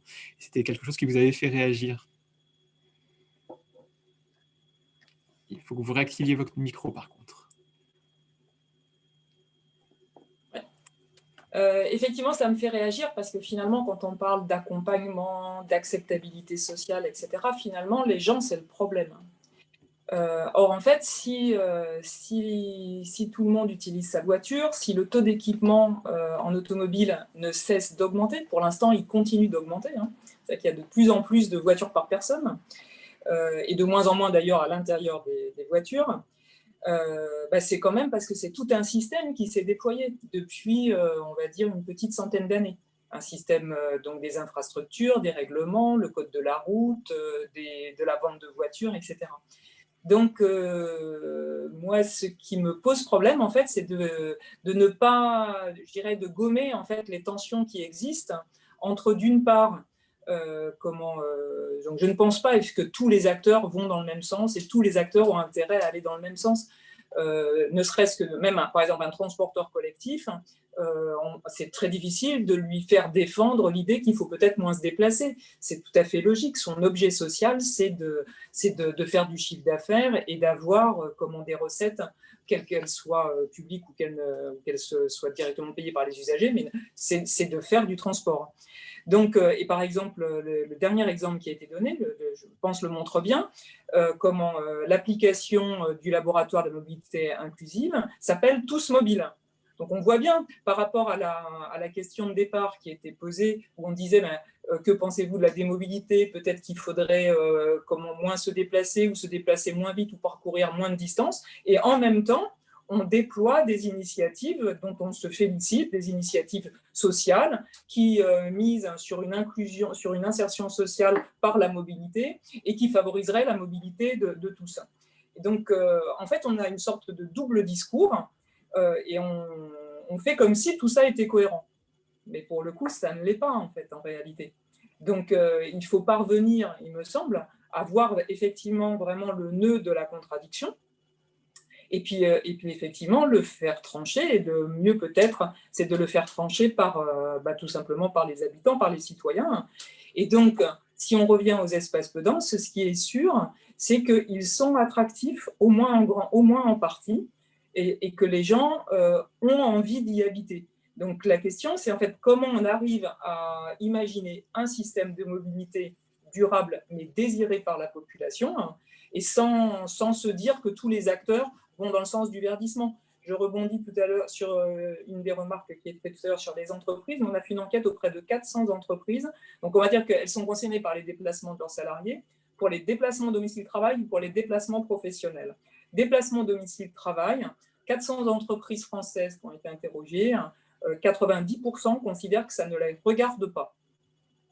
Donc ça date un petit peu, peut-être qu'aujourd'hui ce serait un petit peu différent, mais disons que c'est une enquête qui date d'il y a 4 ans, faite par l'Institut d'administration des entreprises.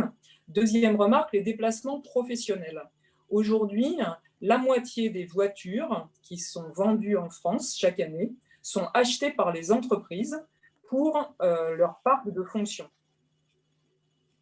On ne leur donne aucune obligation, ne serait-ce que d'acheter des voitures électriques, par exemple, ou des voitures légères. Donc, j'ai l'impression quand même que non, tout ne va pas dans le même sens. Et il ne suffit pas juste de faire des comités de partenariat et que le problème, ce n'est pas forcément les personnes. Je rajouterai un point, ça c'est un graphique de l'ADEME qui montre que la participation des individus, les comportements des individus au système, son impact est très faible. C'est 15%, 20% de l'impact global sur les déplacements. Et ça rejoint une des questions d'un des auditeurs de tout à l'heure. Donc, je dirais le changement de comportement, l'acceptabilité sociale, etc., moi, je le retournerais en disant que veulent les gens. Le système actuel, il pose problème à un certain nombre d'acteurs, il pose problème pour des questions climatiques, et là, de ce point de vue-là, c'est à l'ensemble de l'humanité, hein. Il pose problème en termes de rythme de vie, même si, bien sûr, l'utilisation de la voiture, c'est aussi une liberté et c'est aussi un choix qui a été, dont se sont saisies les personnes. Mais je pense que le changement de système n'est pas qu'une question de changement de comportement. Merci. Je crois que Laura Foglia, pour le Shift Project, le sujet des études comportementales était un point de l'étude que vous avez publiée. Oui, alors je voulais juste faire le lien avec ce que vient de dire Sylvie sur ces injonctions, enfin cette contradictoriété. Juste pour donner juste une petite réflexion, je me dis, le fait d'être mobile, finalement, c'est une aspiration, en fait. On aspire à être mobile. Mais ce dont on nous a convaincus, c'est que c'est bien d'être mobile en allant très loin, en allant faire des vacances, je ne sais pas, dans des lieux exotiques, en allant travailler loin, et que tout ça était de un facilement accessible à bas coût, puisque de fait on ne prend pas du tout en compte les coûts environnementaux, les coûts, même les coûts réels, et qu'au final c'est cette équivalence-là qu'il faut remettre plutôt en question, parce que c'est l'équivalence entre le fait d'être mobile et le fait de devoir bouffer des kilomètres. Et je me dis, est-ce que c'est pas plutôt là-dessus qu'on a intérêt, envie d'interroger les gens, puisque c'est pas sûr que les vraies aspirations des gens, ça soit d'aller très loin. C'est juste un modèle qu'on a beaucoup valorisé, en fait, au niveau de la publicité, et pas par hasard. Hein. Enfin, je veux dire, je te rejoins, Laura, mais juste une remarque, ça concerne très peu de gens, les gens qui vont très loin en avion très régulièrement. La plupart, il n'y a qu'une personne sur deux qui prend des vacances chaque année, et la plupart des gens passent leurs vacances en France. Donc l'avion lointain, ça concerne qu'une partie très faible de la population. Oui. Et une partie faible des intercommunalités, heureusement. Une partie faible de la population, mais qui contribue beaucoup à la pollution, enfin, au réchauffement climatique. Et aussi, ça crée un imaginaire. Même ceux qui ne le font pas, même auprès de ceux qui ne le font pas. Et je pense que c'est cette équivalence dans les imaginaires, peut-être, qu'il faut réinterroger. Enfin, c'est juste une réflexion que je donne comme ça. Hein. Mais c'est justement que c'est ces gens-là qu'on a tendance à envier. Ce n'est pas ceux qui restent sur place et qui ont une vie de proximité. Et que peut-être c'est là-dessus qu'il y a d'autres désirs à développer. Voilà, mais bon, c'était... Et du coup, je vais parler. Alors, là, ça m'a du coup donné envie de parler, enfin, au niveau de ce qui est système, si tu me le permets, plutôt. Assez rapidement, par contre. que le fait de faire système, alors on en a beaucoup parlé, mais c'est aussi d'être cohérent. Faire système, ça veut dire ne pas faire une chose qui va dans un sens et une autre chose qui va dans un autre sens. Et par exemple, ce qu'on voit, et ça me permet aussi de rejoindre un peu la réflexion entreprise-territoire, ce que l'on voit, c'est qu'on veut favoriser les déplacements bas carbone dans le cadre des déplacements domicile-travail, ce qui est tout à fait justifié. Il y a le forfait mobilité qui est mis en place par la LOM et qui permet donc de rembourser les déplacements domicile-travail en covoiturage et en vélo. Maintenant, tout ça, c'est très bien, mais ça vient se rajouter à un mécanisme préexistant qui est déjà très favorable à l'utilisation de la voiture, et je pense en particulier au mécanisme des indemnités kilométriques voiture et des voitures de fonction. Donc, là où il y a ces mécanismes-là qui sont en place en entreprise, les mesures qui sont prises par les collectivités et par les entreprises sont condamnées à rester relativement inopérantes. Donc, pour moi, la question de comment on fait système, c'est aussi la question de comment on met en cohérence les actions qu'on mène au niveau de chaque acteur, mais aussi entre acteurs, puisque là, pour le coup, on parle quand on parle de fiscalité, on parle de l'État, bien entendu, on parle des entreprises et on parle des collectivités. Donc, pour moi, c'est une question quand même très, très importante. Je crois que Jérémy Almosny a bien noté ces remarques qui s'adressent plutôt au national, mais il n'est pas le gouvernement, donc je ne lui demanderai pas de répondre à ces remarques. Je pense qu'il y a une phase en plus sur… Oui, on peut en parler, mais que je vois que le temps s'égrène. Absolument. Donc, je crois que vous aviez un mot à dire peut-être sur les actions concrètes d'accompagnement. Vous évoquiez tout à l'heure les actions en matière de marche. C'est vrai que j'aurais pu, c'est toujours des tribunes intéressantes pour évoquer l'actualité de nos différents dispositifs d'aide et de subventions de projets qui doivent bien entendu s'inscrire dans une logique système et dans une cohérence qu'a bien écrite Laura et qui a bien explicité aussi Sylvie. Je pense que à l'ADEME, là, je peux vous parler d'une actualité qu'on a lancée il y a maintenant une petite semaine, donc notre appel à manifestation d'intérêt d'innovation dans les territoires peu denses, où on encourage de l'innovation sociale, de l'innovation dans la gouvernance de mobilité, mais aussi sur le plan technologique, parce que quand on parle, nous, d'écosystème et de triptyque, on essaie de mettre en regard l'enjeu auquel on est confronté collectivement, et je pense que c'est important de parler de collectif. On a cette urgence climatique, et ça, c'est le socle de base de nous tous, et on est face à des enjeux écologiques, sociaux, territoriaux, mais aussi économiques qu'il faut prendre en considération dans cette équation extrêmement complexe, et il faut mobiliser pour parvenir à cet objectif de neutralité carbone à horizon 2050. Et c'est pour ça que dans nos différents dispositifs, on essaie de mobiliser un plus grand nombre. Et peut-être juste pour appuyer donc cet appel à manifestation d'intérêt au niveau d'Enmode, on a lancé également, on a un programme certificat d'économie d'énergie qui va s'enclencher en faveur du déploiement du vélo, en particulier encourager des déploiements de politiques vélo intégrées, c'est-à-dire intégrer à la fois, dans un premier temps, un schéma cyclable ambitieux, derrière du développement de services, et puis surtout mettre à disposition des outils de communication et aussi financer des équivalents temps plein au sein des collectivités pour déployer ces politiques vélo et accueillir ce fonds mobilité active porté par le gouvernement. Et puis, on a bien sûr d'autres programmes C2E qu'on ne porte pas l'ADEME et qui sont extrêmement intéressants. J'ai entendu parler tout à l'heure d'écomobilité scolaire. On a le programme MOBI qui a pour objectif de sensibiliser cette population. Donc, voilà, on a beaucoup de choses. Donc, ce qui est intéressant, c'est que sans retomber un peu dans la liste à l'après-vert et le foisonnement, il y a un enjeu de faire connaître. Ça c'est clair que c'est important. Mais il y a certainement aussi un enjeu pour nous de répliquer, c'est-à-dire qu'on va faire beaucoup d'expérimentations. C'est des projets, je ne veux pas dire petits bras, mais des projets à faible budget, mais qui permettent vraiment de tirer des enseignements extrêmement intéressants et extrêmement utiles pour répliquer ensuite une expérimentation réussie. Dans certains cas de figure, c'est des expérimentations qui auront raté, mais on a aussi beaucoup à apprendre de ça. Et je pense qu'une agence comme l'ADEME, on a vraiment ce rôle d'assurer ce suivi et cette évaluation qui soit utile au plus grand nombre en donnant un accès libre est ouvert à l'ensemble de ces enseignements que l'on tire de ces projets accompagnés, en vue soit de les répliquer, soit en vue d'en tirer des enseignements sur comment adresser et prendre l'angle dans ce contexte d'urgence où il faut accélérer.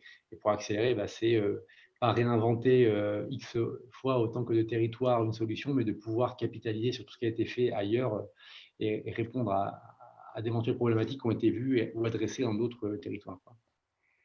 Merci, il est 11h45, on va devoir malheureusement approcher de la fin. Je vais donner le mot de la fin justement à Nathalie Masraval sur ces questions de bonnes pratiques dans la mise en œuvre des solutions techniques de mobilité. Du point de vue des intercos, quelle serait votre conclusion? Oui, en termes de conclusion, je pense qu'on a parlé de… J'aimerais terminer, on va dire, sur une note positive, notamment les intercommunalités, on l'a vu, elles sont compétentes aussi en termes de développement économique, et il y a un outil avec le comité des partenaires qui va être mis en place avec la LOM et qui, pour moi, est un outil d'échange entre les différents partenaires de la mobilité qui peut permettre de trouver des solutions et de lever tous les freins, qu'ils soient psychologiques, qu'ils soient des craintes d'agression, des craintes sanitaires, des craintes sécuritaires. On voit qu'il y a des solutions à chaque fois. Sécurité via de l'aménagement, la crainte des coûts des déplacements, on a parlé des forfaits de mobilité durable, on aurait pu parler aussi de preuves de covoiturage. Il y a l'absence de choix aussi, parce que le premier frein, il ne faut pas l'oublier, c'est l'absence de choix. Moi, je reviens à la problématique initiale qui était la problématique des gilets jaunes. Et les entreprises, elles ont souffert de cette crise des gilets jaunes, donc elles ne peuvent pas rester insensibles à cette question de la mobilité et de l'écomobilité. Et là, je tiens à apporter en conclusion un témoignage d'une interco qui est active en termes de mobilité et qui a vu les entreprises se mobiliser à ses côtés, parce que, comme tous les citoyens, un chef d'entreprise, c'est un citoyen, on voit bien que la transition écologique, ça ne reste pas lettre morte auprès des Français actuellement. Donc, les chefs d'entreprise veulent s'impliquer, simplement, il leur faut un cadre.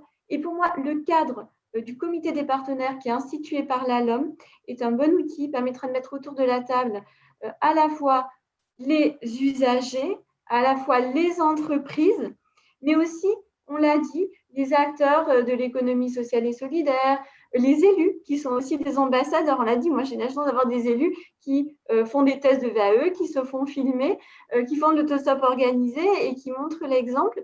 Et je pense que c'est en mettant tout le monde autour de la table, quels que soient les partenaires, qu'on arrivera à lever les freins et accompagner au changement. Voilà, une note positive. Merci. On a largement débordé, je vous prie de m'en excuser. J'espère qu'on a atteint l'objectif d'ouvrir des portes dans ce débat. L'objectif n'était pas de répondre à toutes les questions, désolé si c'était votre projet, mais plutôt de vous orienter vers les publications de chacun, d'avoir suscité quelques idées ou quelques questions justement, et d'être amené à y revenir plus tard. Merci à nos 6 intervenants, Nathalie Masraval donc, pour le compte de la DCF, Laura Foglia pour le Shift Project, Jérémy Almosny pour l'ADEME, Sylvie Landrier pour le Forum Vie Mobile. Également, on a entendu Thibaut Marcheur pour Engie et Sandrine Boras pour Transdev. Je vous laisse sur une petite page qui regroupe encore quelques publications si vous voulez creuser un peu la question. Merci à vous. Au revoir. Merci beaucoup.